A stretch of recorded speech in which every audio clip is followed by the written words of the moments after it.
love if you can see my slides. Yes, perfect. Thank you very much. Okay, and I'll get my timer started. All right. So I'll try to, in only 10 minutes, I'll try to tell you a little bit about where Outbreak Analytics is coming from and where it might be going in the near future. Okay, so first, where does it come from? And it's going to be a very subjective take on this. First of all, what are we talking about? So Outbreak Analytics is something that's been around for a long time. If you think about the Jon Snow study, there was already some like geographic mapping and clustering under the hood. So in many respects, Outbreak Analytics is not new. But the term itself is fairly new. We've coined it in a paper that I was supervising in 2019. And the way we defined it at the time was that it was the set of all the tools and methods that we use to collect, curate, visualize, analyze, model, and report on outbreak data. So it's not just the data analysis part, because very often data analysis is not the only thing that matters. You've got all the data collection, you've got many different ways to analyze the data and all the communication of the results after that. So it is a data science, but it's going to be mixing a lot of different approaches that includes statistics, modeling, computer programming, database infrastructure, GIS, genetics, software engineering, and I could list more there. So it's a very diverse data science. The other thing to acknowledge is that it really lies at the crossroad of different domains and institutions. Different domains because it includes field epidemiology, methodological research, that is statistics, modeling, software development, and public health as well. And it's at the crossroad equally of institutions because, and this is reflected here, it includes members of public health institutions, of NGOs, and research institutes and academia. So this is really a mixed bag of different skills and different backgrounds and different profiles, which is a little bit reflected in the diversity of people we have here on the call today. And really the aim of this science is to inform operations in real time when responding to an epidemic. So in that respect, it is distinct from, say, purely academic research, which might be carried in hindsight once the outbreak's over and you try to estimate basically what happened with this outbreak. That's interesting as well, but that's a different endeavor. So I'll pick just two select examples, and very biased, I said, because these are two outbreaks I've been involved with personally. And the first one was a very remote involvement. This was the West African Ebola outbreak, largest Ebola outbreak in recorded history. And at the time, the WHO set up collaborations with modeling groups to analyze data in real time and give some information in real time. At the time, I set up the data pipelines for Imperial College. The modeling group there had a privileged access for at least a good year to the data from collated by WHO, but other groups were doing similar things, such as the London schools or Johns Hopkins, I believe.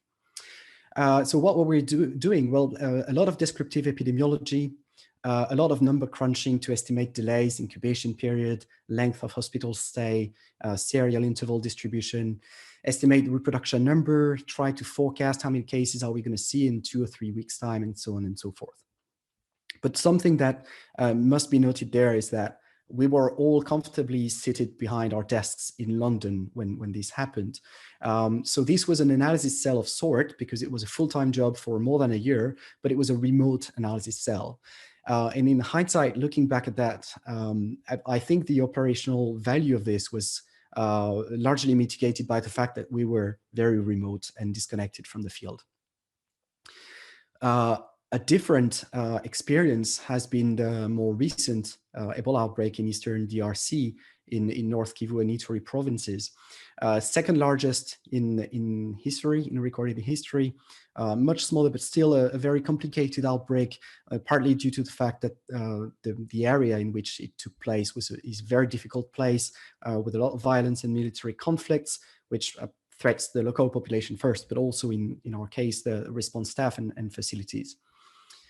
I think one of the things that was fairly unique about the way this crisis was handled is there was a fully fledged analytical cell deployed as part of the emergency operations center from the get-going. And I think Michel will tell us more about this maybe in his talk, but and this was truly a part of the response. And the idea was that this cell that was gathering people from multiple institutions and different backgrounds was essentially integrating a lot of different types of information to feed in intel to the decision-making in real time and to try and inform operations in real time.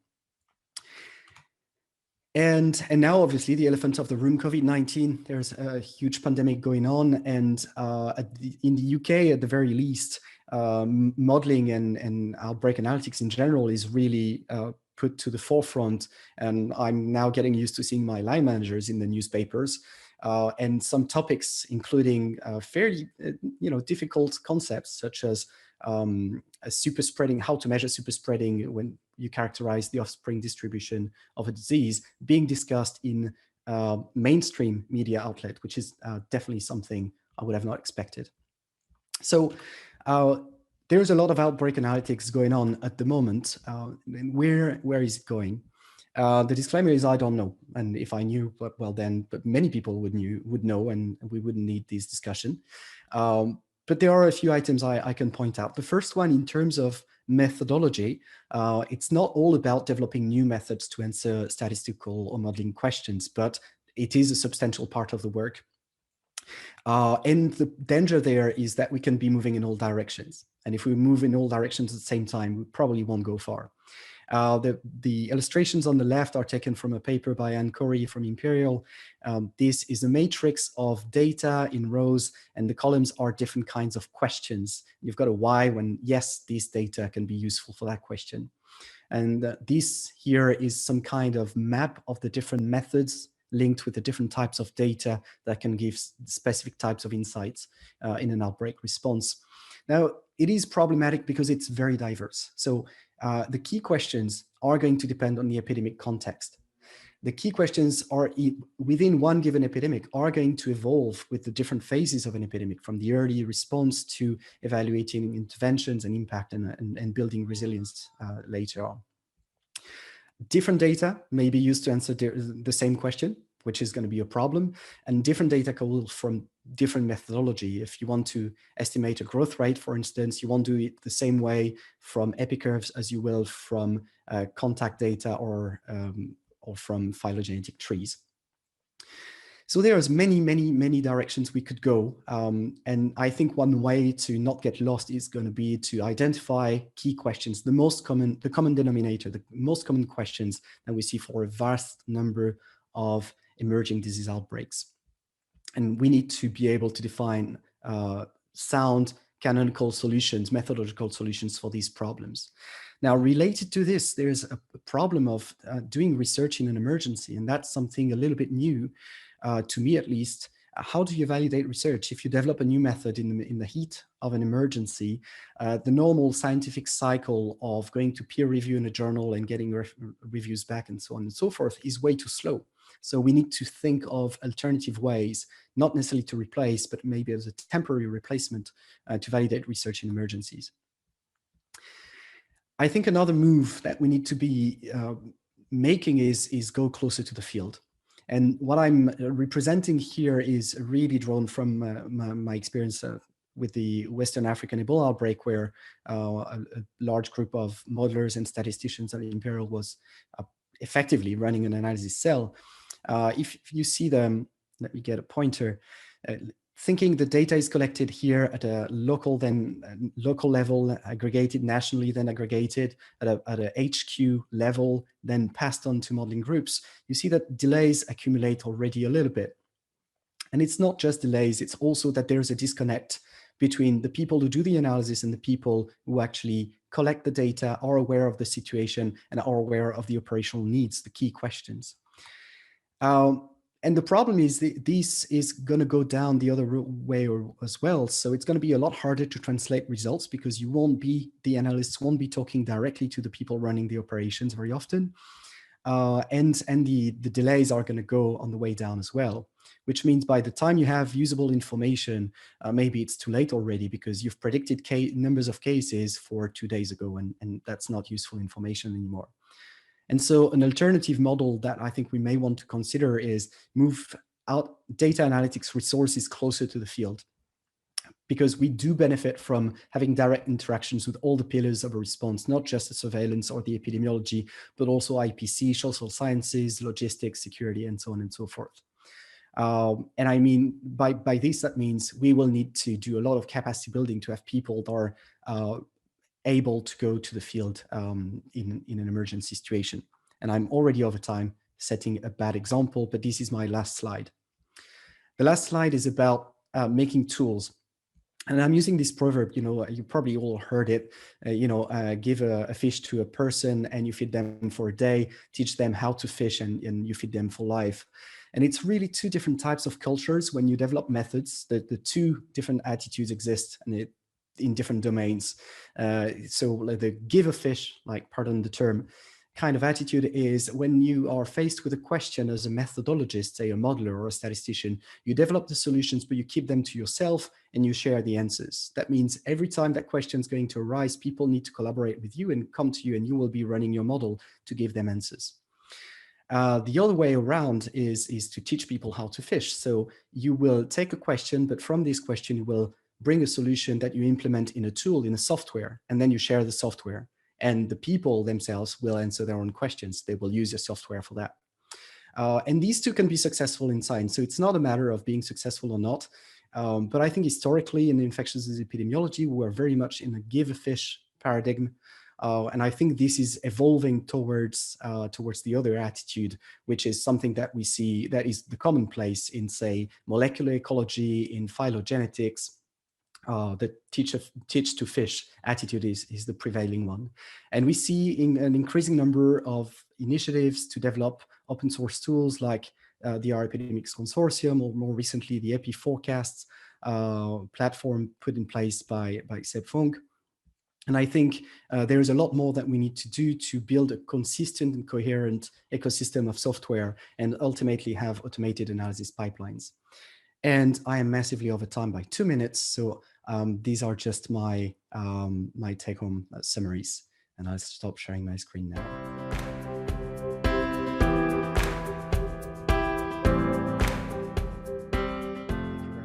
Great. So I want to tell you a little bit about SACEMA. So SACEMA is the South African Center for Epidemiological Modeling and Analysis. It's a national center of excellence that was founded in 2006. And it's funded by the Department of Science and Innovation in South Africa, managed by the National Research Foundation, and hosted at Stellenbosch University in the Western Cape. So as a National Center of Excellence, we have 5 key performance areas, and these include research, capacity development, information brokering, networking, and service provision. And I think most of the outbreak analytics work that we've done would fall really under service provision with some mix of information brokering and research and networking all thrown in there. So our mission as an organization is to improve health in South Africa and across the African continent through epidemiological modeling and analysis. We do this with two main focus areas. The first being at the individual level, biomarkers, drug targets, and diagnostics, where we have 2 research themes: biochemical pathways to disease and measuring infection and disease. And then at the population scale, we focus on transmission, dynamics, and interventions with 2 research themes: combating infections of national priority. So that's mainly HIV, TB, and other sexually transmitted infections.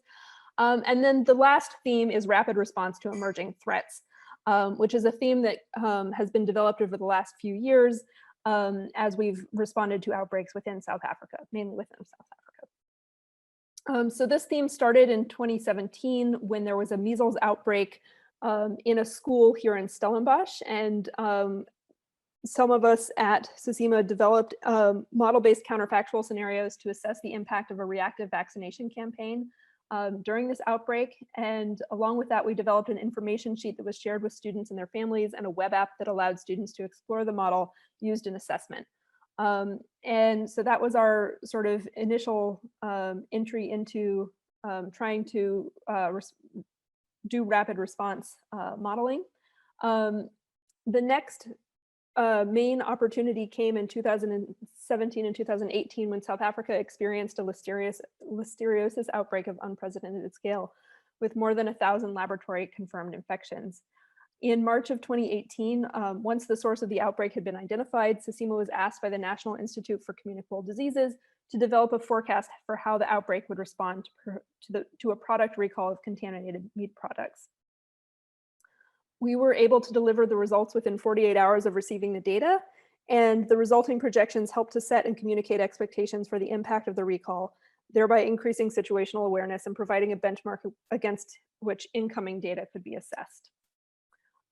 Skipping forward a little bit to the COVID epidemic, I'm going to give an overview of a lot of the different analysis and response that we've been involved in over the last 9 months or so. This is, it's not everything. It's a little bit hard to remember everything we've done over this period. It's been a crazy time. But I'm going to give sort of a little bit of a highlight of some of the work that we've done. So the first thing that we were asked to do was to provide, this was in February, before the first cases had been diagnosed in South Africa, we were asked to provide rough estimates on the potential health impact of COVID-19 in South Africa. And in response to this question, we developed what I would really call a calculator more than anything. It's not really a dynamic model at all, but we basically developed some initial estimates of the potential impact of South Africa, looking at the total number of symptomatic cases, the expected outpatient load, the hospital load, and the numbers of deaths.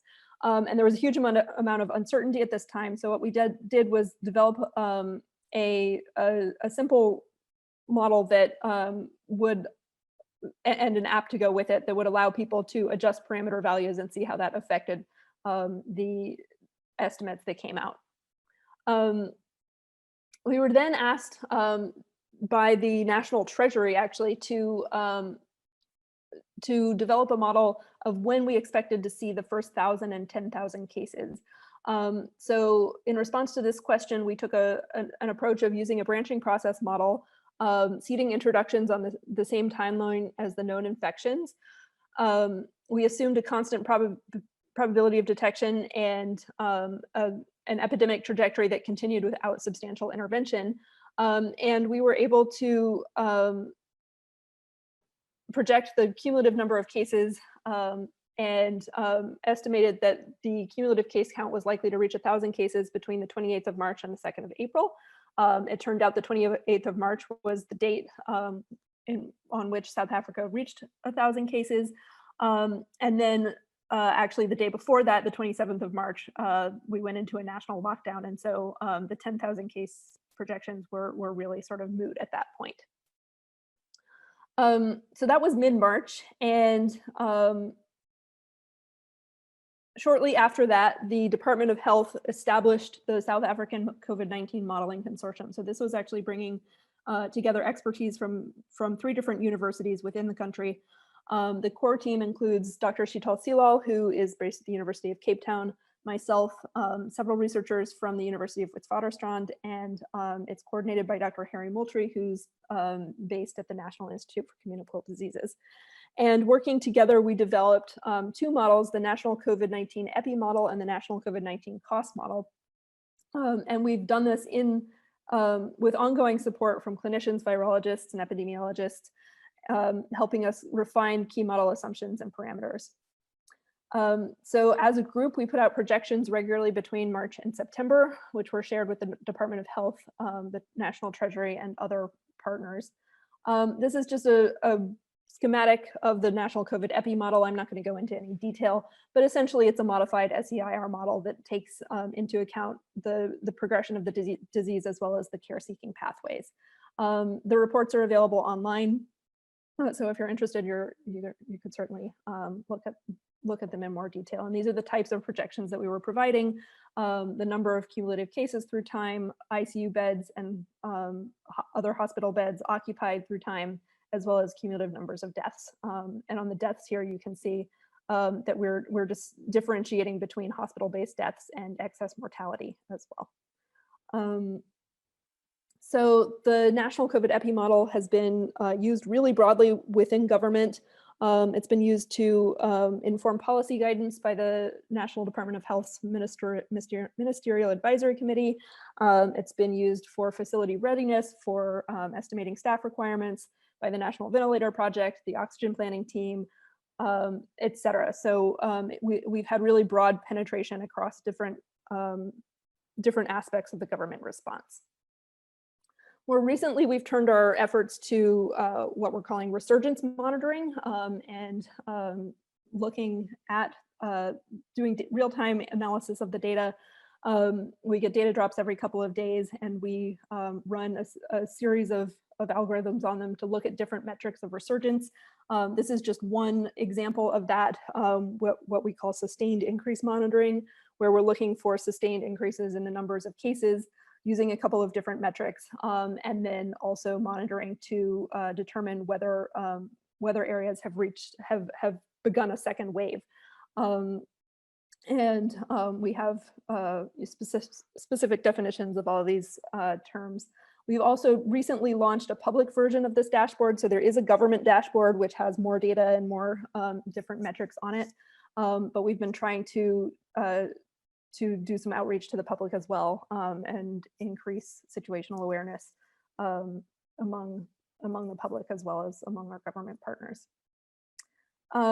Just two other collaborations I'll mention very briefly. We've been working with the National Institute for Communicable Diseases on their real-time reproduction number analysis, and we've put out several reports with them on the RT at the national and provincial levels. And we also have, we've wrapped it up now, but we had a collaboration with WHO Afro, where we were asked to provide short-term forecasts of case counts, hospitalizations, and deaths as the outbreak progresses. And through that collaboration, we provided 93 country-level reports for 16 countries, as well as 10 regional reports. And that's it. I hope that I'm within time. I can't actually tell. So apologies if I went over. You absolutely are. I've got 9 minutes and 30 seconds, so well within Great. time. Thank you very much for this.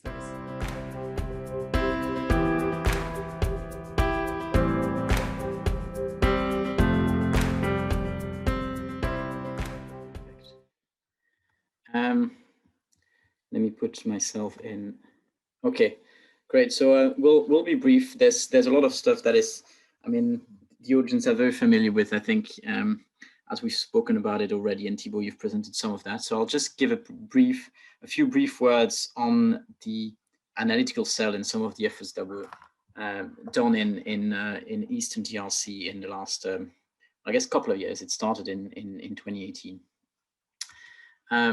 You're aware of that epidemic lasting, well, almost 2 years. It was declared on the 1st of August 2018, and I think declared over, I can't remember the date, but it was almost 2 years later. It was late June 2020, after a few late hiccups, as you normally have in those outbreaks, and a very long tail, with about 3,500 cases reported, and about 2/3 of deaths. So an outbreak, as many of you know, that was challenging for many reasons, but perhaps mostly because of the insecurity in the zone. It's an active zone with there's an active conflict or protracted conflict in the zone, making it very difficult, for field work to operate, for control operations to be maintained, and so on. It's also an area where there's a high population movement, high population density, and unlike some of the other more rural Ebola outbreaks in the DRC, that's added a certain layer of complexity in terms of tracking the outbreak, but also in making it perhaps a little bit more easier to spread in a sort of wide geographic areas, given how much people travel. The one image there is of mattresses burning in a courtyard, and that's a hospital. And we've noticed, certainly as a big driver of transmission in this outbreak, the role of nosocomial infections and the importance of IPC. Of course, it's always been of importance in any Ebola outbreak, but certainly this was a stark reminder of how the sort of a rundown health system was also, if anything, a conduit for a large Ebola outbreak as well. So just to set the scene, but in terms of, I'm going to focus a little bit about health information, some of the common challenges, and some of the things that we collectively and collegially did to overcome those. So yeah, a very selective list of things, but this gives you an overview of what the sort of surveillance architecture looks like. And it wasn't actually part of, I guess, what's illustrated here is the flow of information for things that you want to collect, or you may want to collect, to monitor your outbreak and to make sure that you can undertake good case-based interventions around every single case or every single suspect case. So you've got an alert system whereby cases that are suspect cases developing signs and symptoms that are compatible with Ebola will go and have some investigation. You have this will then be recorded, and we'll have a health information system that sort of tracks that. We've got at the same time all the contacts of cases that will need to be tracked and traced through a contact tracing system, and then all of that is compiled in some sort of central repository of data. The surveillance architecture, as we certainly the few of us, and I see Frank is on the call as well, certainly we were there sort of very early on in the outbreak in the first few days. The surveillance architecture for Ebola specifically wasn't in place. So you imagine a setting where there is, of course, some infectious disease surveillance going on, but perhaps not to the level or the scale you'd want to have for Ebola control. And so a lot of the mechanism of collecting data, capturing data, recording data, monitoring what's happening is actually being put in place as you go along. And that's, of course, not unique and not unusual, and it's been the case in many other places and many other outbreaks, but each time presents significant challenges in that, particularly when you need to go fast and you already need to cover a large area, the methods that are being put in place are inevitably ad hoc, and also are the methods and the tools that people feel more comfortable with. And so you end up with what you see on the picture here. You end up with certainly large boards of case counts and notes being recorded on whatever interface is available, generally translated into large Excel spreadsheets manually, and then someone will have to make sense of that. And certainly as we started doing some of us were there in sort of early August 2018 on the ground, I think one of the main challenges was to have some sort of situational awareness, to take stock of what was happening, and to put in place a system that was agile enough to be able to essentially inform decision-making and inform policy as we were moving forward. And an agile system requires for many people across the board, and so in the different perhaps coordination hubs that will be set up, to be well versed into the systems you want to put in place. So if it's Excel spreadsheets, and if it's the specific data collection system, is a specific analytical tool that people know how to use it and are able to produce the results you want, to know where the sort of bottlenecks are for your response, where the new cases are, where the contact tracing works but appropriately, or is underperforming, etc., etc. We're not talking about fancy, actually we're not talking about fancy analysis in most cases. We're not talking about necessarily modeling at that stage.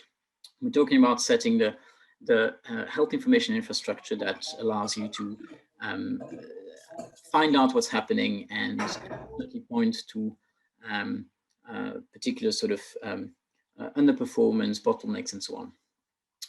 The common challenges listed here are certainly non-exhaustive, but multiple data sources, no homogeneous database is something that, of course, you'll find very quickly if the system put in place is slightly ad hoc. People will use what they're more familiar with, because you need there's a need for speed, and so when you need to go fast, everybody will use a system that they're more sort of familiar with. There's generally sort of no centralized update of databases.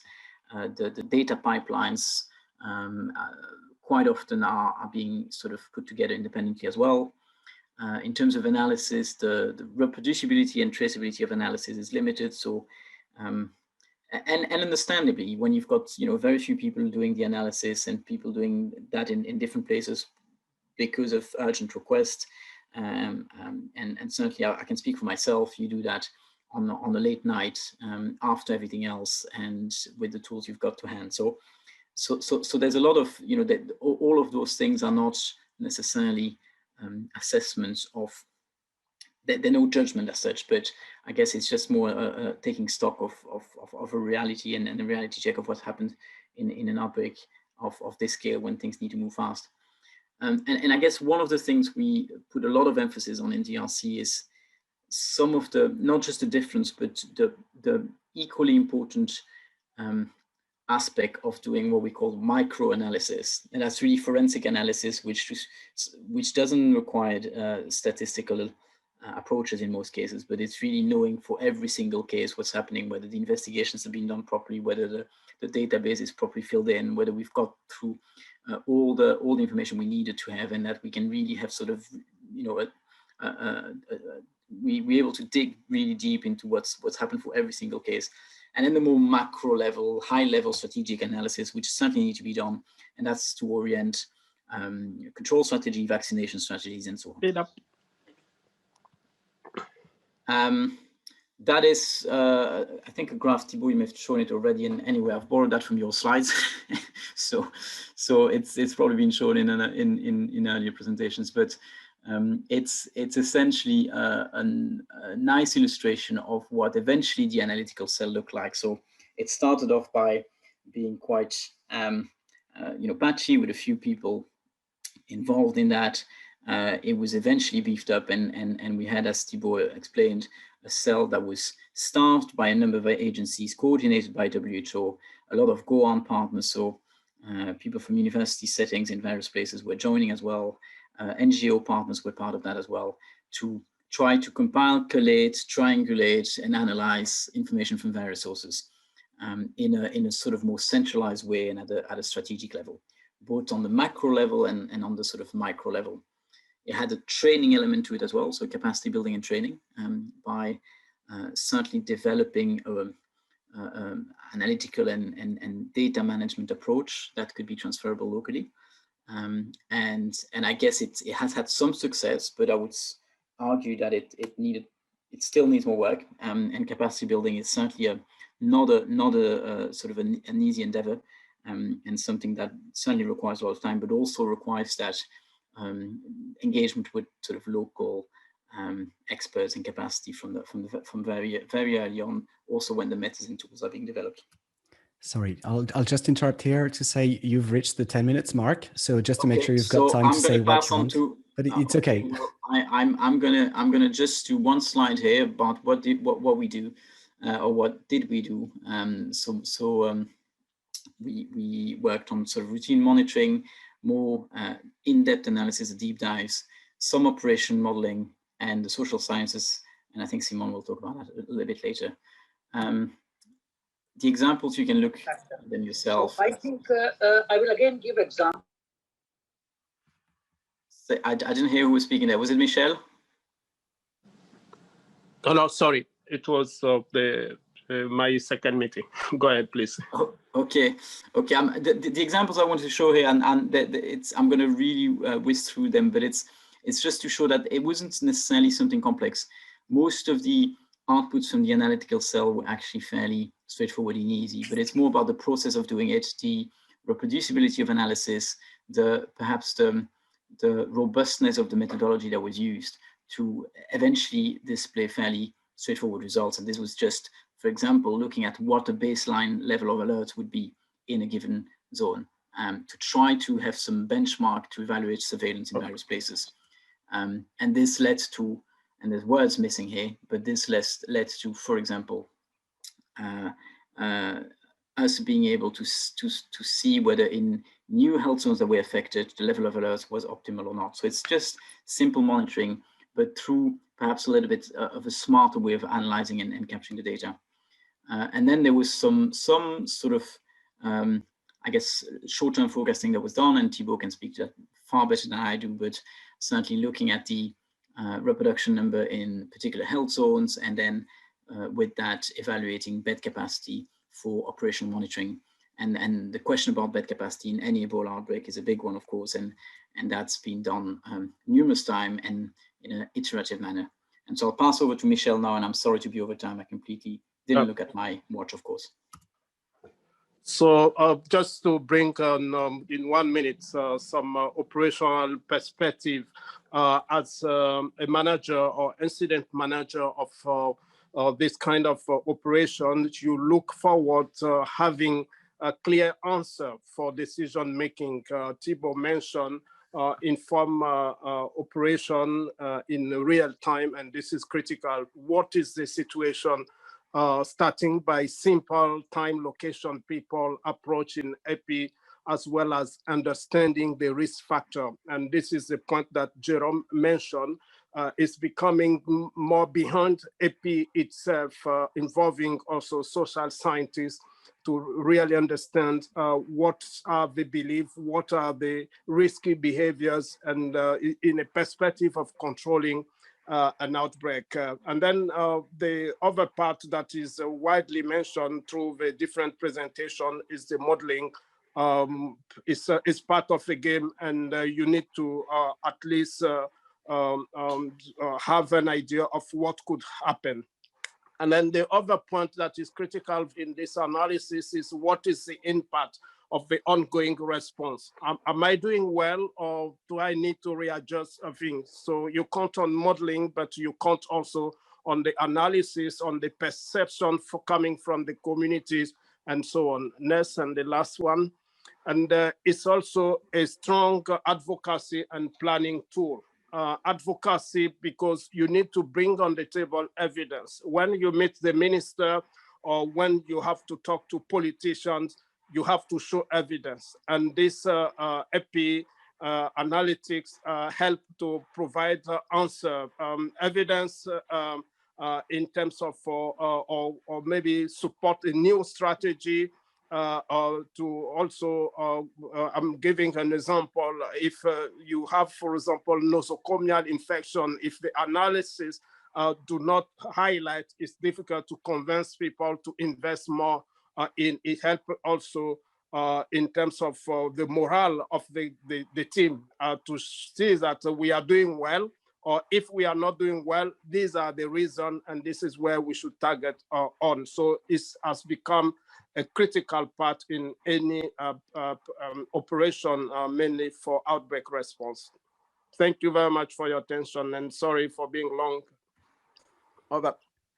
No worries. Thank you very much.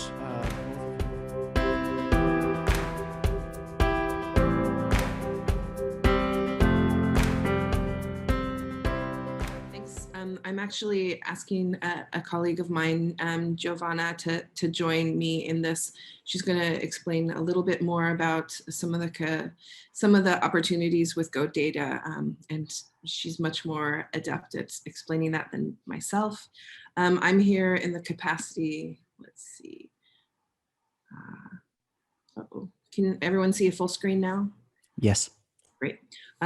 So I'm here in the capacity of as GOARN research lead.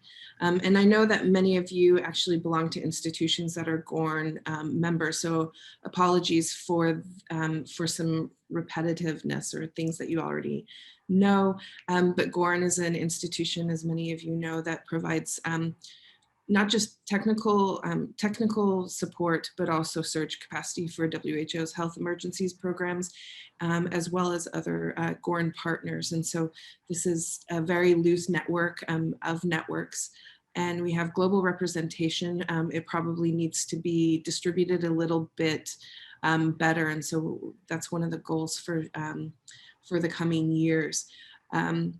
But recently, in the past few years, we've built out these areas of work. Many of them are still in development in areas of alert and risk assessment, training, research, and rapid response capability.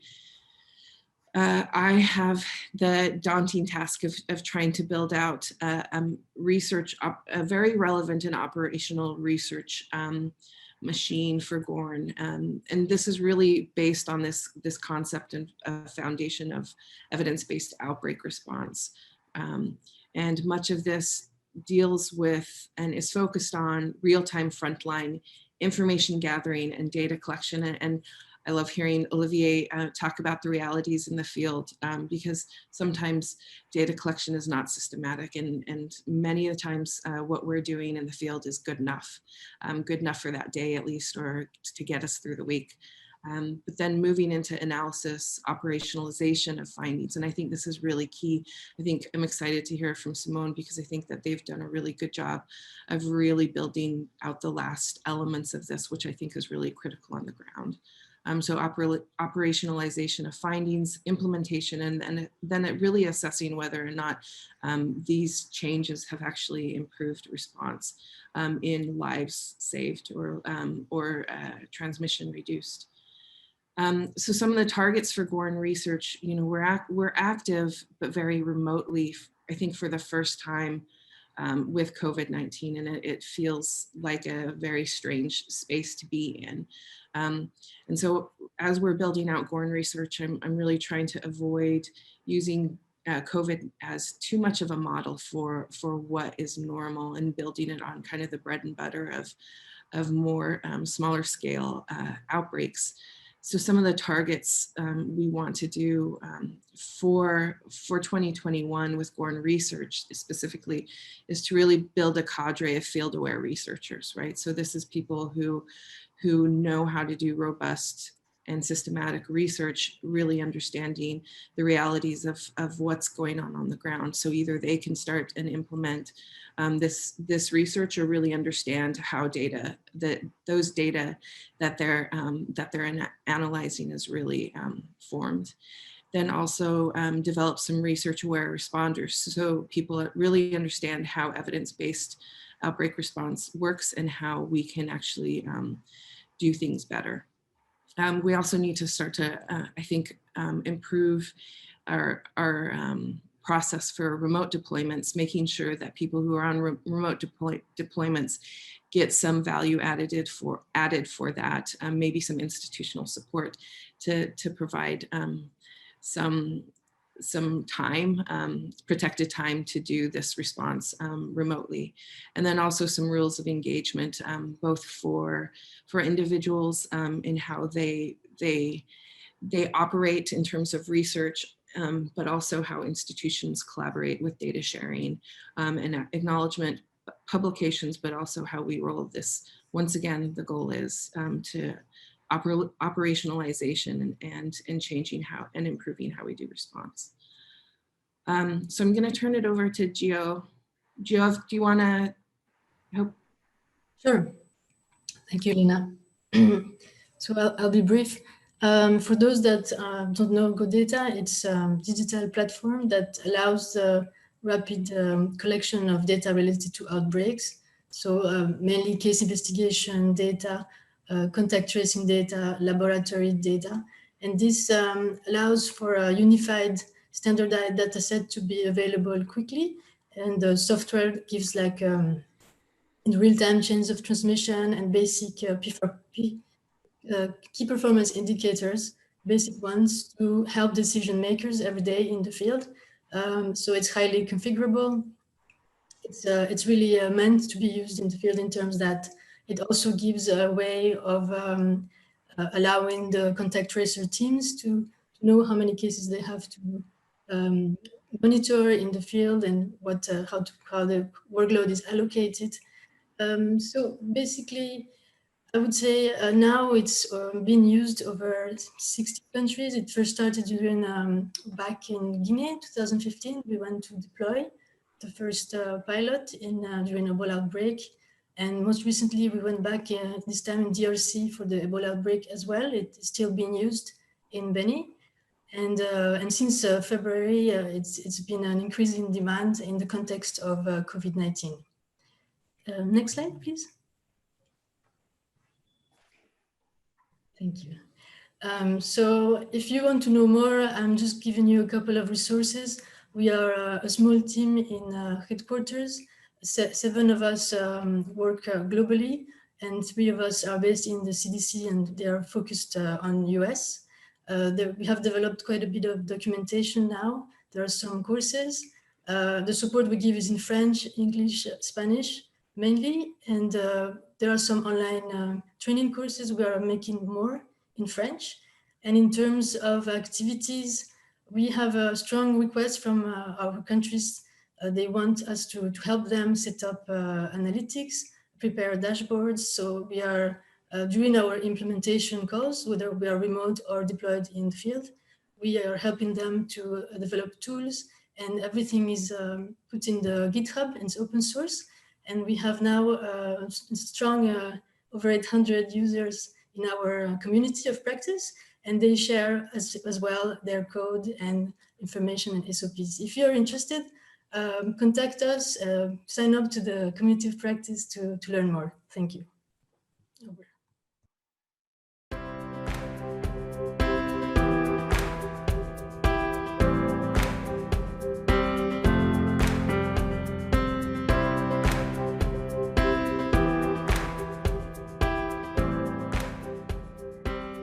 Thanks.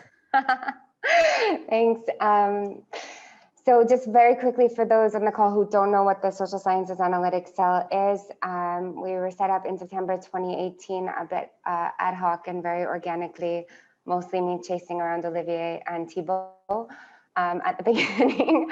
But we were able to set up a team with local researchers with terms of reference to run operational social sciences analysis for the Ebola outbreak.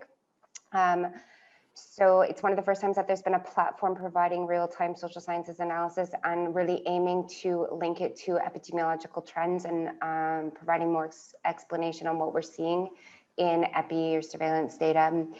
By March 2019, we were sitting with the epi team looking at data a lot more integratedly. This was replicated, so some of the really positive things that happened from this is in the DRC, in the COVID response, there is an integrated cell that sits DHS2, epi, and social sciences together. This was also replicated for the Ebola outbreak, and we're now setting it up for cholera as well. So it's been a really kind of positive way of working. In the DRC, we have 5 objectives. One of them is to run rapid studies to better understand outbreak dynamics. This includes impacts of the outbreak. So for example, in COVID, we look a lot more on DHS2, health services use data, and looking at differential trends there. Providing near real-time evidence to inform outbreak response.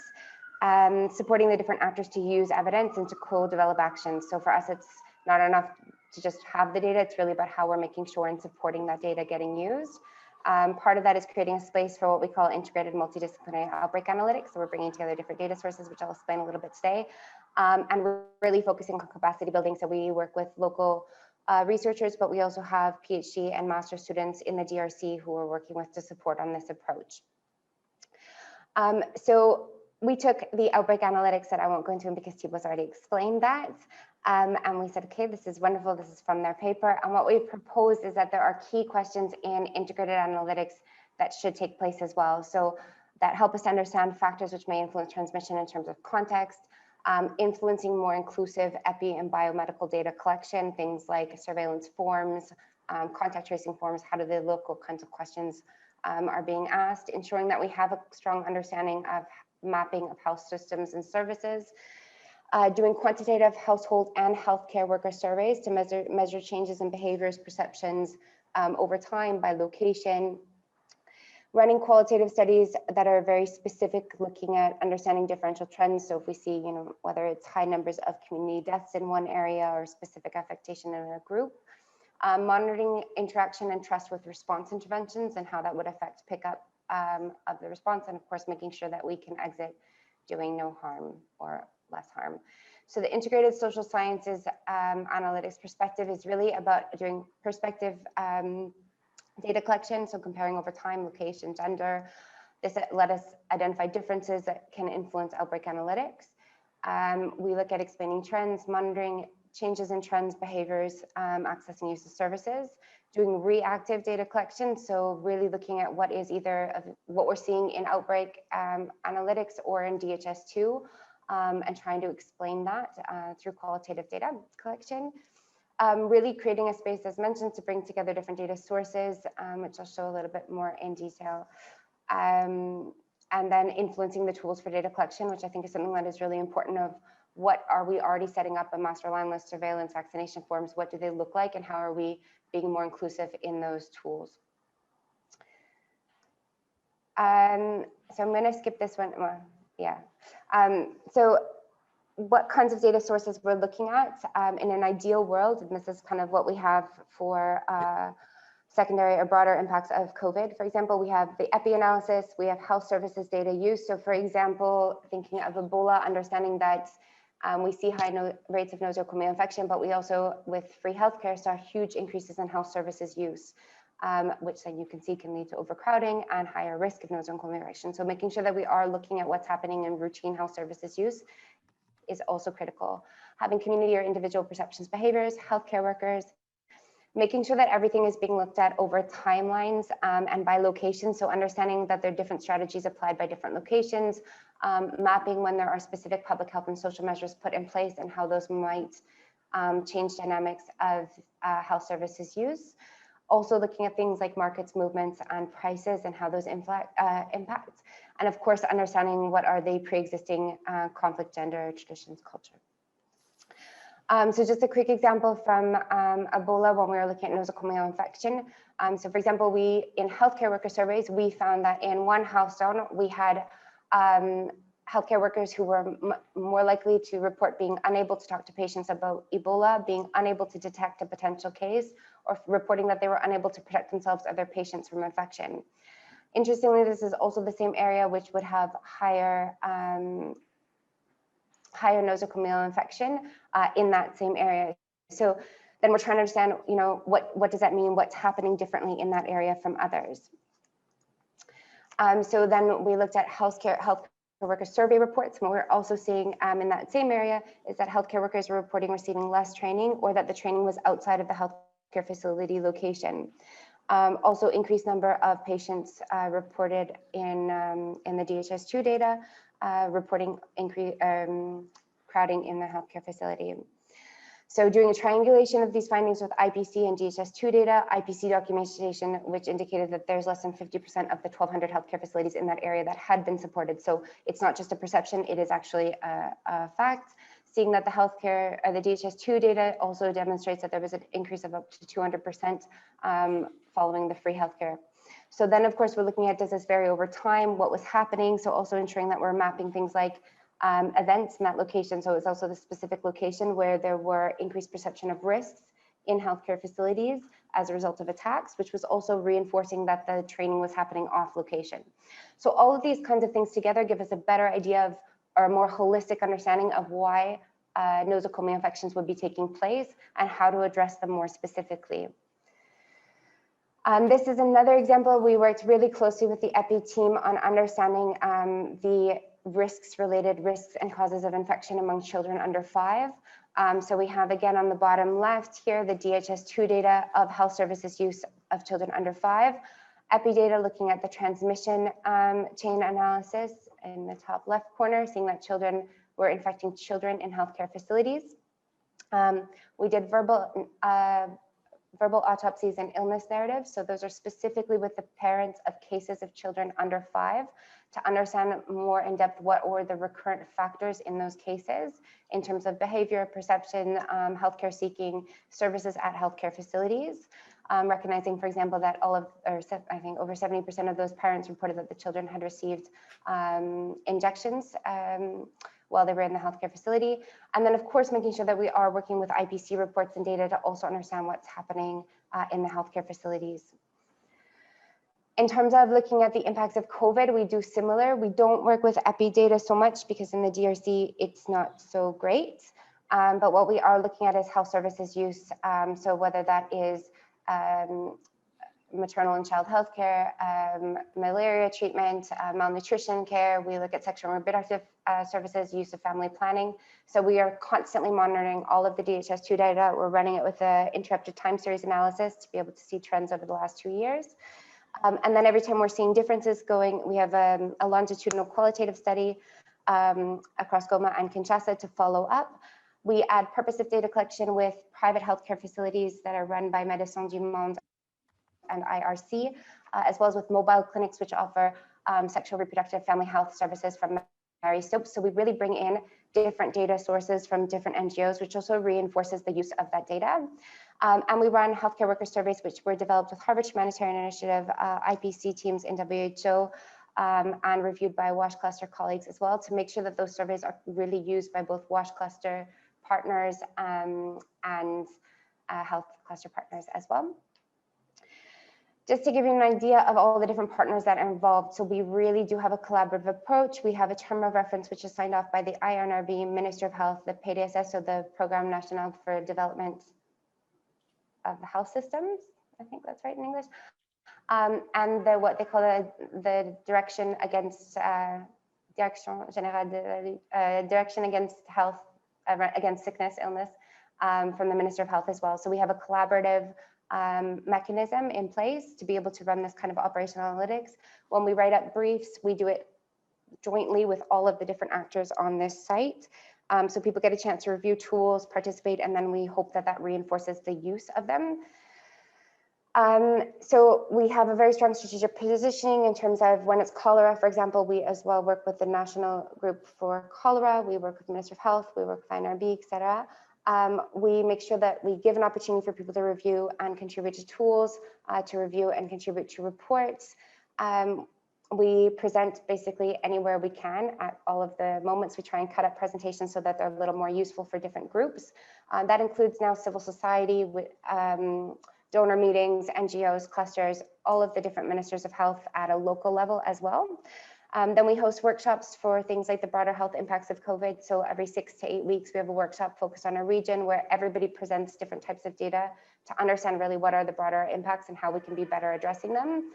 We've launched the first workshop for cholera. We'll have another one in January as well, bringing together all the different actors, international, national, governmental, who are working on cholera. And as mentioned, we publish briefs on that as well. This is just an example of the structure. Simone, sorry for interrupting. Just to let you know, you're a little close to 11 minutes, but it's fine. Please go ahead. This is my last. It's my last slide. Perfect. So just in terms of additional work ongoing, so we are now working with GOARN in terms of setting up deployments that would. Oh, I should have put training first. Doing trainings of how can this work? How can we support integrated multidisciplinary analytics happening in countries, support teams who are being deployed to countries to do this kind of work, having a better understanding. So not just training social scientists and epidemiologists separately, but really training it in setting up integrated training, integrated deployment. We're also doing support to other countries. So for example, Central African Republic and Burkina, to help them better set up analytics which better explain and understand DHIS2 data trends. We have an analytics for operations working group, which brings together academic and operational actors. And in January, this will move to be supported with GOARN. And over the coming year, we'll be adapting the SAGER guidelines, so the sex, gender for research guidelines, to be specific to operational analytics and outbreaks. And those are just examples of the briefs that have been done for the analytics for operations working group, for example, on healthcare worker guidelines. That's it. Thank you. Maybe one point, everything that we have is online, open access, the tools, the results, the data, as long as it's cleaned, it's all online and available. Thanks. Great, thank you very much.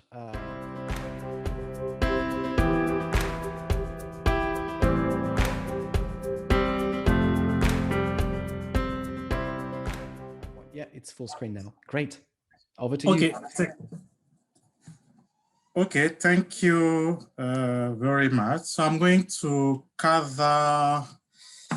provide an overview of the outbreak analytics in the WHO African region, starting with a brief overview of outbreaks in the region, and then moving into the work we've been doing in enhancing outbreak analytics in the region. I'll touch based on what we've been doing as far as COVID response in the region is concerned, with an emphasis on outbreak analytics, highlight some of the challenges and lessons learned, and then conclude by some of the elements which we think can be part of the discussion around the outbreak analytics roadmap.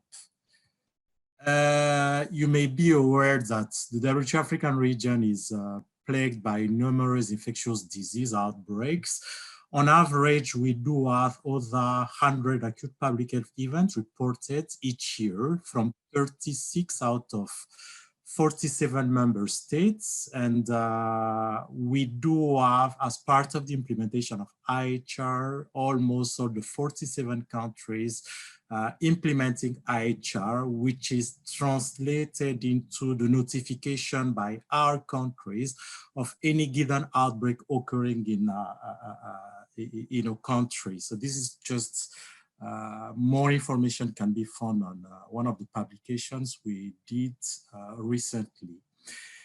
In terms of the time, I would say the outbreak matrix, we've seen over the past 4 years an improvement in time to detect and time to control outbreaks. It went from 17 days in 2016 to close to 4 days in terms of time to outbreak detection. When it comes to time to outbreak control, it went pretty much from 400 days in 2016 to close to 45 days in 2019, which is quite a great progress over the past 4 days. And then more information on some of these statistics can be found on one of our papers recently published also. Now, when it comes to outbreak analytics in the region, I think one of the aspects one needs to consider beyond the technical aspect of OA, it's really the having a dedicated program that oversees the outbreak analytics agenda in the region. And we believe some of the core functions or competency that one needs to have as part of that outbreak analytics teams is one is really the epidemic intelligence, what other people may call the digital disease detectives, a group of people who are there to support media monitoring and so on. The other functions which is key, it's I think the AP analytics, and then the example given of DRC is just one of the aspects of supporting AP analytics during the outbreak.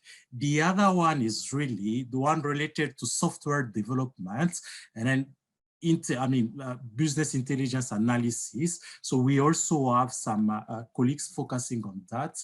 You also need to have, as mentioned in one of, I think, Thibaut's and Jonathan's paper, GIS, geoscience is also key.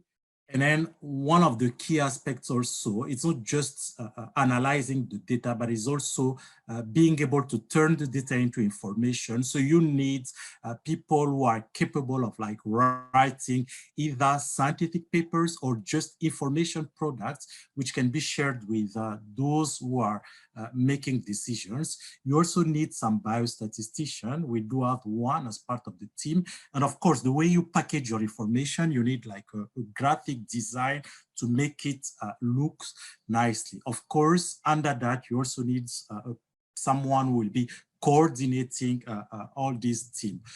What we are missing, we think, as part of the outbreak analytics is really people with expertise in public health informatics, the broader information management agenda, those responsible for capacity building, and then those in charge of like modeling. We do not have enough expertise in these 4 areas.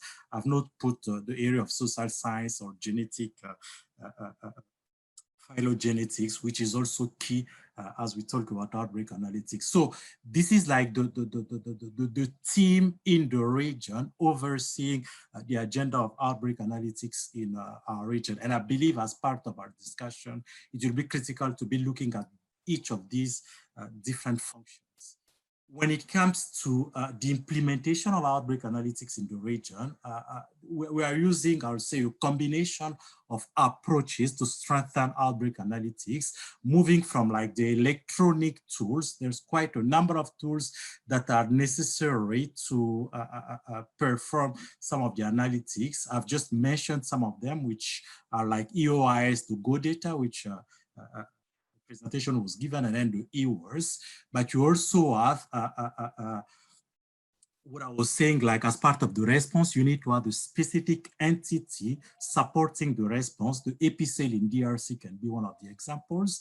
In terms of capacity building, we also need to spend some time strengthening the capacity in R, ArcGIS, Power BI, and so on. So we've been closely working like with Thibaut, Imperial College, and then other partners to strengthen the capacity of selected member states in these specific areas. Geoscience, like I was saying, it's also important. We do produce on a regular basis static map, but we also have like online GIS dashboards that are being devised for in support of some of the outbreaks. In terms of information products, there's quite a lot of information products coming from the region. I've just mentioned some of them, like the external situation report on EVD outbreak in DRC, or the external situation report on COVID. We also issue on a regular basis what we call a weekly bulletin for outbreaks in the WHO African region. Some of the projects and initiatives that are going on right now is really what we call the R for IDSR, which has been developed by Frank and Alex Pina. I'll also mention in the coming slide the Graph Network, which is a collaboration between AFRO and the University of Geneva on outbreak analytics. One of the key important aspects, I think we're going to discuss that also, it's a partnership. Juliet mentioned that. We've been closely working with SACEMA, the University of Geneva, and then TIBA at the University of Edinburgh in UK to really strengthen this outbreak analytics agenda. So this is pretty much what we've been doing, and I think it's worth sharing. In terms of COVID, a lot has happened over the past few months. Basically, we've set up a system where we can collect information from a variety of sources, being official or unofficial. We do have a number of data sets addressing specific areas of work, like contact tracing, laboratory testing, the line listing of data, and so on. In terms of database maintenance, we do have a number of databases that have been developed and that are storing the data and facilitating our work in terms of analytics. And then we do have, like I was saying, a team specifically focusing on the AP analytics and the development of information products. One of the key aspects also, given the fact that almost all the 47 countries have been affected, we have invested a lot in automating some of our processes, and we have been extensively using AI and machine learning to address this purpose. Since the outbreak also generates quite a substantive amount of documents, we've set up a document management system to archive all the documents that have been produced by the regional office. So this is pretty much like the information management flow that has been put in place to support COVID analytics in all the 47 countries in the region. I just want to highlight here some of the successful partnership we had with the University of Geneva on COVID analytics. We've signed a partnership agreement with the University of Geneva in June 2020. And then the focus was really on the COVID data management and analysis, communication and reporting. We've been able, working closely with them, to set up what we call a graph network, which is made of over 60 people from 24 nationalities. This is a multidisciplinary and multicultural team. The core activities has been really the automation of, the standardization of line listing of cases to start with, and then the automation of data cleaning, analysis and reporting processes, web scraping of reliable data, and then rapid health data collection, dashboards.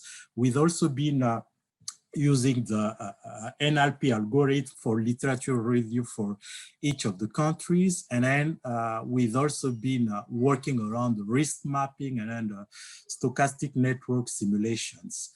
Major outputs as part of this collaboration include, but are not limited to, the development of over 30 country profile, 32 detailed epidemiological reports, and then the fact that the entire data cleaning and data analysis process is being done through a data science platform called Ranku. And then we've also been able to train a number of colleagues, both at the regional office, but also in countries. Down here, you can see some of the examples of COVID country profile and detailed epidemiological report. So this has really been a successful collaboration, and we've been able to closely work with countries in getting some of these outputs available. In terms of— Thanks. Sorry for interrupting, Benido. Just to let you know, this is 12 minutes, but please go ahead. Oh, sorry, let me just complete. So in terms of challenges, I think as far as outbreak analytics in the region is concerned, one is really the limited expertise in outbreak analytics. The absence of a global framework for strengthening outbreak analytics, and then the need for broader partnership on outbreak analytics, and then the need also for turning outbreak analytics outputs into information for action and decision making. I want to conclude by highlighting some of the perspective we can consider when discussing the potential development of an outbreak analytics roadmap. We believe we may consider 6 perspectives. The first one is the programmatic perspective, where we need to come up with collectively an outbreak analytic framework, a step-by-step guidance for setting up an outbreak analytics entity, and then the technical support unit, and of course, what you are mentioning, the partnership and initiatives. Partnership and collaboration is key, and I think we may discuss the link between like the universities, specialized network, public health agencies, MOH, and NGOs. The human resources component will also be key in terms of like the multidisciplinary dimension of it, the capacity building. As far as the data and digital health perspective is concerned, we may look at like the collection issue around data governance, sharing, data standards, and interoperabilities. We also need to keep in mind, beyond like the discussion around the tools, the public health perspective, looking at the emergency management cycle around preparedness, readiness, public health intelligence, disease surveillance and response. And then lastly, in terms of leadership, I believe there's a need to also look at things around advocacy, communication, more importantly, the data culture within the MOH and some of the institutions, and then the process of computing optimal decision-making. So we believe some of these perspectives can form the basis of an outbreak analytics roadmap, which can be discussed during this meeting. Over to you, Thibaut. Thank you.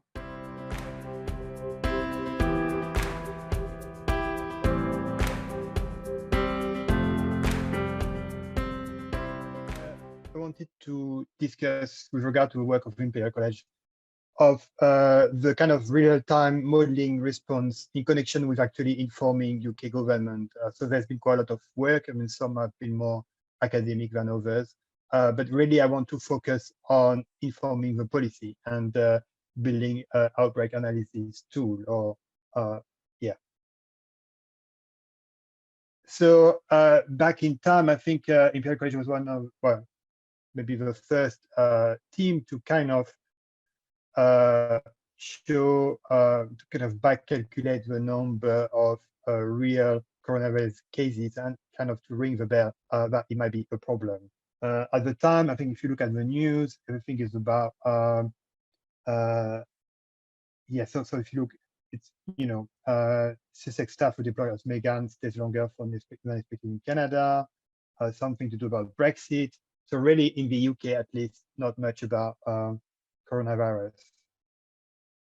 at the time, there was a lot of uncertainty and uncertainty about null, hidden transmission, severity, spreading widely, etc. And what I want to tell is that basically we published a report on this, so about and the school as well did, and I would say that this was using existing tools. But my point is that at some point, and I think it is after report 4 for us, so back in February, early March, we could say that there was a gap. Basically, for the tool we have available at Imperial, and we are a big department, so we have a lot of models and a lot of model around. Basically, there was a gap between the famous individual model, called Niels flu model, because it is now very famous. And this one, the one would form the famous lockdown report. And there was a lot of tools, and we have in Korea the department which is now very famous for APSTM, which has been used very, very widely, and it's a great tool and it's open sources.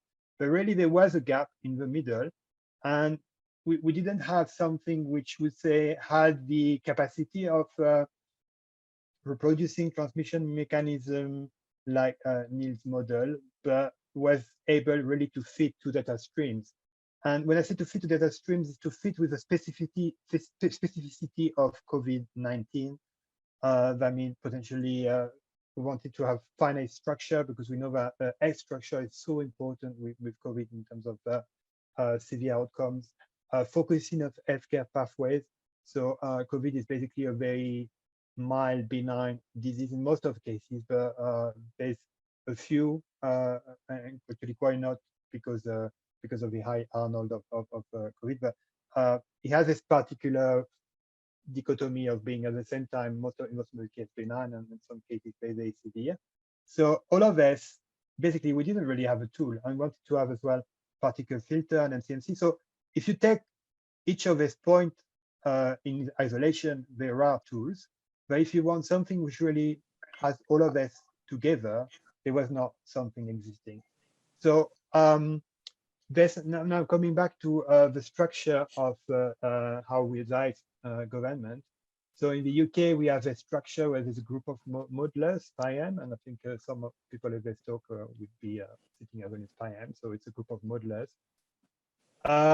And this is the committee of SAGE, which is the group which actually advise the government more directly. And the SAGE has people like the CMO, so the chief medical officer, the chief scientific advisor, etc. A lot of people, big names from HF and things. But SPIAM is really a group of modelers, and it is like the kind of first entry for our analysis, and where we kind of try to produce a consensus statement, which will later inform government. So situation in early March, almost no UK data.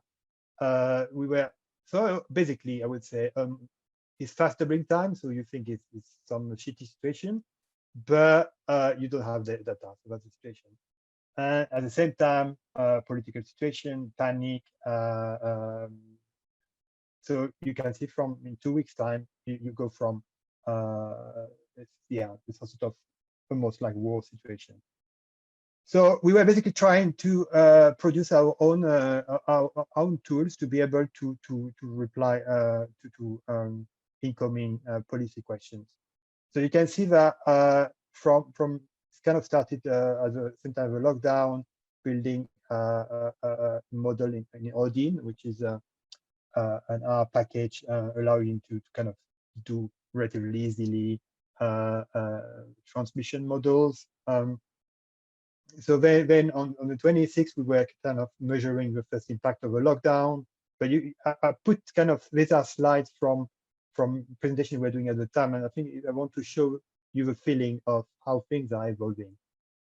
It was moving at fast pace. Actually, at the beginning, it was only me and postdoc Ed Nock and Rich Fitzjohn, which is a research software engineer, working on this. So we were overstretched. So we got two more people helping on this, and we can see that it kind of a month we had to redo the tools, and I think to some extent. So we started from existing tools, Odin, but we had to rebuild an environment around it. And I don't think there was available kind of a very adapted suite of tools. Anyway, we were moving fast. So on the at the end of April, we had some sort of model integrating serology, being able to measure different quantities which we were feeding to SPIAM. And you know that we were producing this estimates, so just trying to see how things are evolving. So at the end of May, we had a complex model, advanced PNCMC. We were fitting to 5 key data streams. I think now we fit into 9. It was able to kind of produce estimate regionally and nationally. We're integrating serology, and we were able to kind of generate parameters from hospital pathways. So very, what I'm saying is, well, I will tell in the conclusion, but so it's just an example of a fit. It's a type of curve. And actually, in mid-June, it was quite clear that while the lockdown was working quite well, I mean, there was still problem in care home and hospitals. So we had to adapt the model and to kind of rethink the architecture. So something I think needs to change quickly. So then I think our kind of most probably impactful piece of work has been to set up a worst case scenario for cabinet office, which arguably has made quite an impact in terms of the response. This is an example of the type of output we'll be producing. We have set targets set by the government for our models to reproduce thing until let's say January 2021, and then you would have to we had to generate things like impact of death or impact of ICU bed. So the question is that when you are actually developing things in real time, it's very difficult to at the same time, even if you publish things online and everything is your code is open and everything, it doesn't mean that people can actually reproduce it because your results, because some of the data stream will be will not be available. You can work on entirely public data stream, but then there's some stuff you cannot do for the policymakers.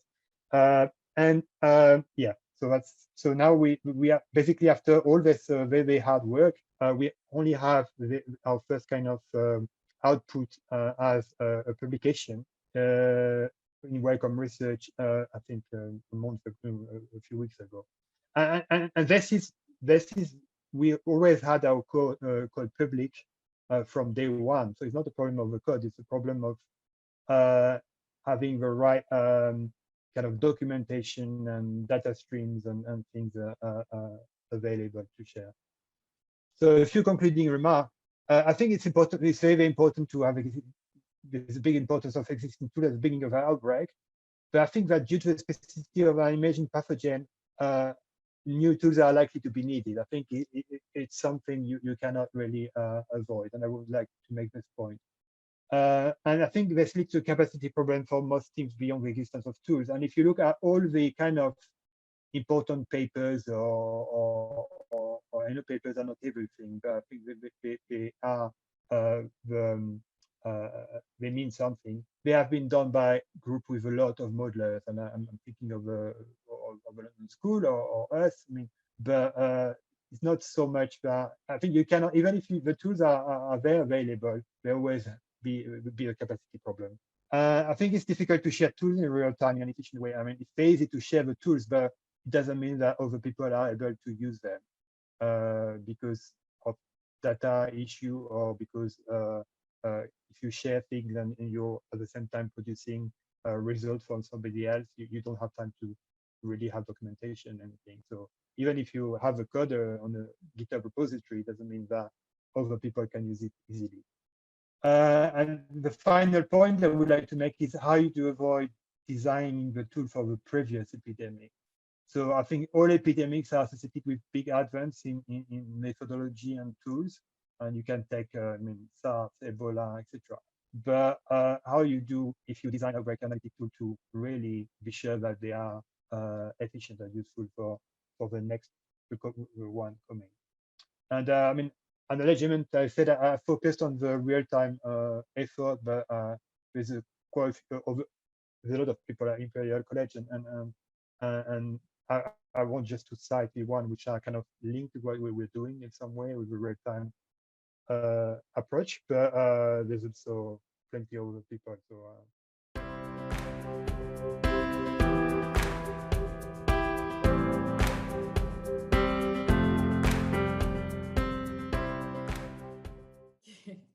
All right.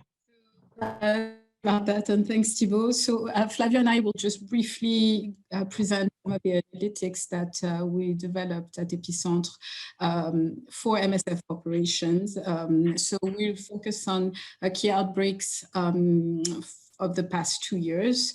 We'll also discuss their rationale and also some of the issues that we encountered with them. So at the root of MSF initiative is to create Epicentre in 1986 was really the recognition of the importance of data to support and inform field interventions. So in particular, Epicentre mission is to help define priorities for action, provide in-depth analysis of intervention context. And on a side note, we are not quite there yet. Also support innovations and provide field-based evidence to improve operations and also field evidence that are pertinent. So right now, so there's the increased use of analytics at Epicentre really for a lot of diseases. And MSF is first of all driven by the fact that we have increased access to data and also the fact of the sheer volume of some of the data, especially for instance, COVID. And we're using it to manage all aspects of the data processes, so acquisition, cleaning, modeling, analysis, and visualization. Over to you. Yeah, so let me just say something about, like, this is a small example on how Epicentre works with analytics and together with MSF. So this is a huge outbreak of measles in DRC that is in some provinces still ongoing and has caused hundreds of thousands of cases and thousands of deaths. The official numbers are probably the lower bar of what could actually have happened. So in this outbreak in DRC of measles, it was obviously very important because DRC is huge to know where MSF could support. And as you know, there's different MSF sections and they have different teams, but they can only address a certain number of regions. And so what we did was from our side, from Paris, we used the national surveillance data to compute indicators like on the right side I show effective reproduction numbers. And the way, what I want to say on this slide is the way we work together with people in DRC in this example was that we would create this this analysis, but we would then send it over to DRC, to Kinshasa, from where it was sent to different provinces and to field offices, and they decided finally where to go for the outbreak. We just gave them one input into their prioritization process. So that's one of the ways we work together with people in the field. Over to you, Pascale. Okay, so I know a lot have been said in this workshop about Ebola virus disease, but this is also on the side of Epicentre and MSF, where we've extensively used and developed analytics.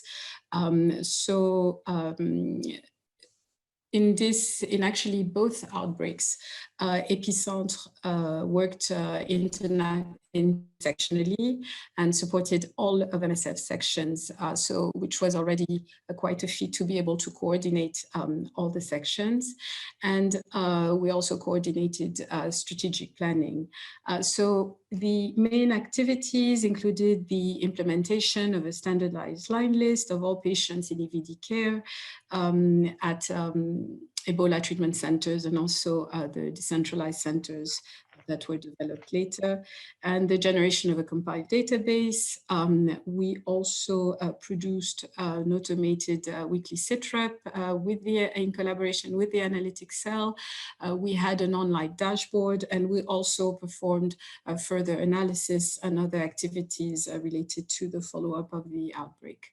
So I'm going to talk here and present examples of the two outbreaks the two most recent, the 10th and the 11th outbreak that took place in RDC. So the one in Kivu and Ituri, and then the one in Equateur.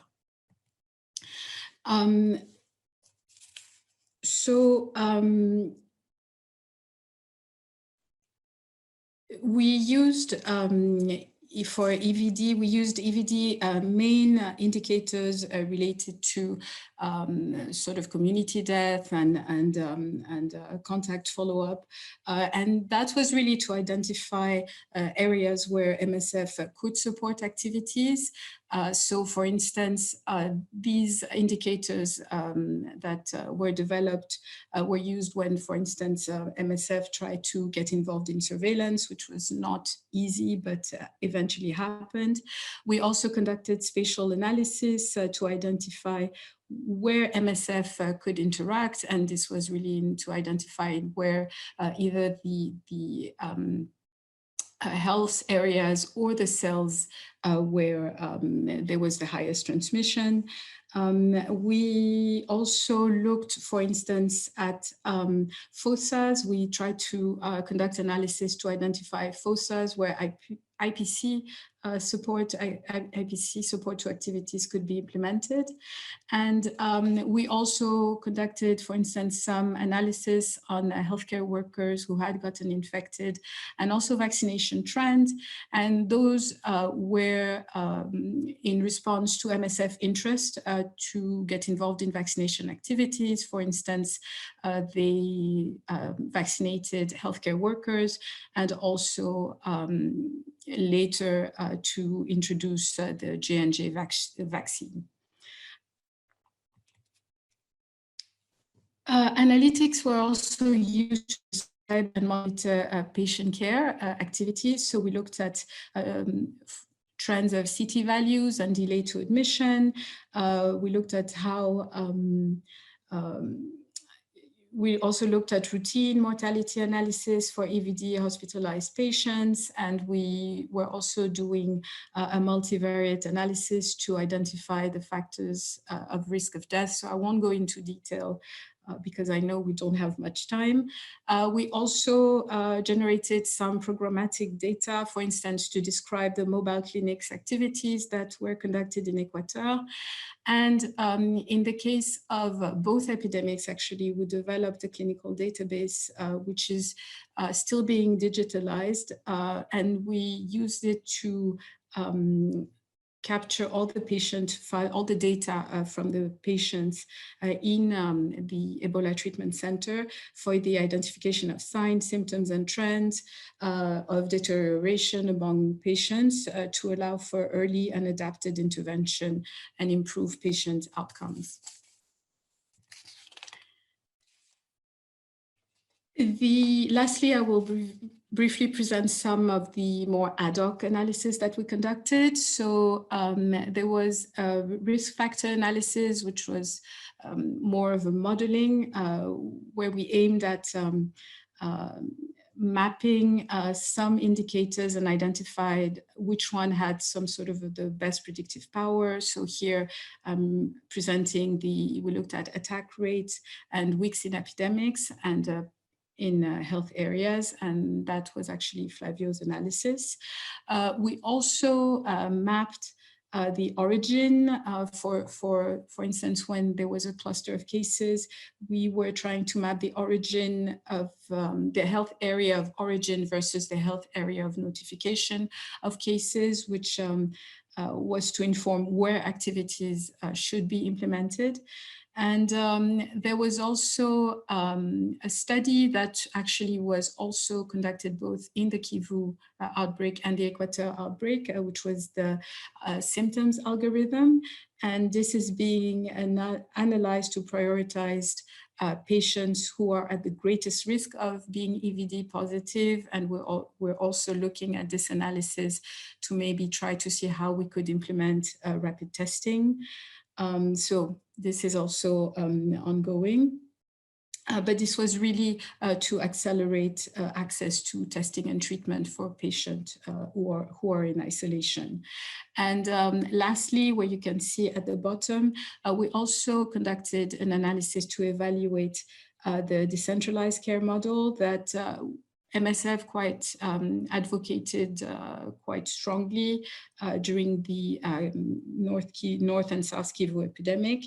And when we looked at the data, we could show that this model of care was reducing delays to admission, both for Ebola patients and non-Ebola patients who had actually severe pathologies. So hence, the analytics have mainly been to orient, and I have to say it hasn't always been successful, and also to monitor and evaluate MSF operations. I also want to say that as much as I presented both the analytics that we did for both epidemics, it was somewhere more successfully implemented it was more successfully implemented in the 10th epidemic than in the 11th. And this was really due to some factors that were mostly about coordination and logistics. So sometimes you can have the tools and you sort of know what to do, but it won't work for definitely factors that are outside your control. Sorry, Pascale, I'll just jump in to give you 11 minutes, Marc, but because I see you've got 12 slides, but please keep going. Okay, no, now it's Flavio. Sorry, Flavio. Okay, no worries. So there's hardly a talk nowadays you can't do without talking about COVID. So just for saying that MSF, that Epicentre is hosting MSF's global line list of COVID activities with 65,000 patients now. Obviously, depending on the different health facilities we have, this line list has different sets of variables, but it's globally the same line list. And global analysis is quite challenging because different health facilities and also data ownership is mostly in the countries by the projects or by ministries of health. Next slide, Pascale. We also do very local analysis with this line list data. I don't go into detail, but just to say how we go about field level analysis is that every project, each of these 160 projects has someone who is responsible for the epidemiological analysis, can either be from Epicentre or from another MSF section, and we use this line list there in local analysis. And I think, Pascale, if you can jump to the lessons learned slide directly, I'll skip this because it's not, Okay. So I think what is really important here is that in many of the situations we have been involved, data is key. Data quality has been improving over recent years, but there's still often more effort put into acquiring good data than into actual analysis, and that's just how it is. It's a huge effort to get good data from those situations. Often we often have to respond to certain operational priorities, and it's sometimes not very easy to add additional burden to the field teams by asking for data collection for something that's maybe not directly interesting for them for their operations in the next month.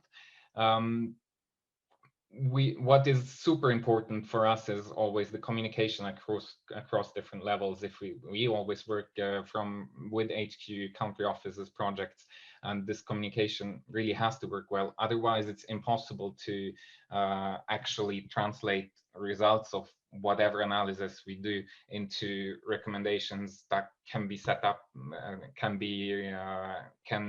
influence operations, and sometimes even policy.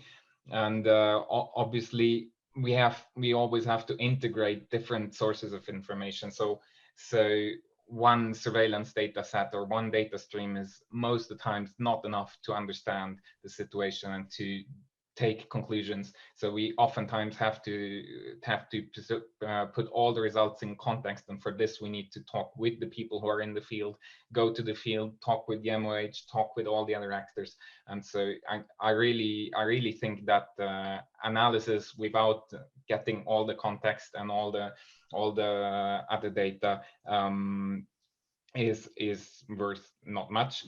Obviously, the more systematic that other non-epidemiological data can be, the better. So approaches like Simone's are great for that.